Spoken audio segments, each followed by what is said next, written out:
You're watching Truth versus Hype. The Robert Vadra DLF controversy has predictably degenerated into a political slugfest. But that is not our lookout here on the show. We are using Arvind Kejriwal's allegations as a starting point for our own independent investigation into the business dealings of Sonia Gandhi's son-in-law. Is his meteoric rise above board, or, as it's been alleged, is it because of special favors, cronyism and quid pro quo?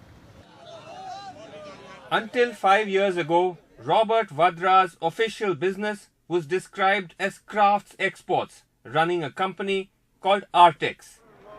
But in 2007, he plunged into real estate, and to help him right from the start was one of India's biggest real estate giants. Vadra's first purchase of 3.5 acres of land in Shikhopur village in Gurgaon in 2007 for 15 crores was partly funded by DLF and partly by a loan from the state-run Corporation Bank, which gave him an overdraft of almost 8 crore rupees. Some are questioning that should a state-run bank or a nationalized bank be giving 8 crores to somebody as an overdraft who has barely any amount on his balance sheet? Is that loan itself questionable, do you think? I think it certainly is, because these are not the kind of terms that would be given to individuals like you and me. So what I was trying to say is that even in the 2G scam, banking transgressions from the banking sector have been a part of that model as well. To make matters even more controversial, Corporation Bank now says that they gave no such overdraft to Robert Vadra, raising questions as to how that 7.94 crores is shown in his books against their name. After Corporation Bank and DLF, the next helping hand for Robert Vadra to acquire the Manesar land comes from the Haryana government. The Congress state government in Haryana cleared his application, converting the land use from agricultural to commercial. And within a year, DLF bought the land from him at 3 times the amount of 58 crores. DLF has defended the high price of the land, saying it's because it had been converted from agricultural land to commercial land, which begs the question, if Vadra could convert it, why couldn't DLF?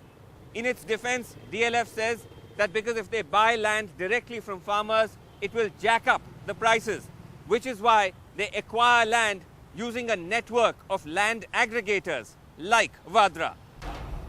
In fact, responding to charges that they favored Vadra by giving him an advance, DLF points out that they give such advances all the time. In 2011, they spent more than 5,000 crores paying land aggregators.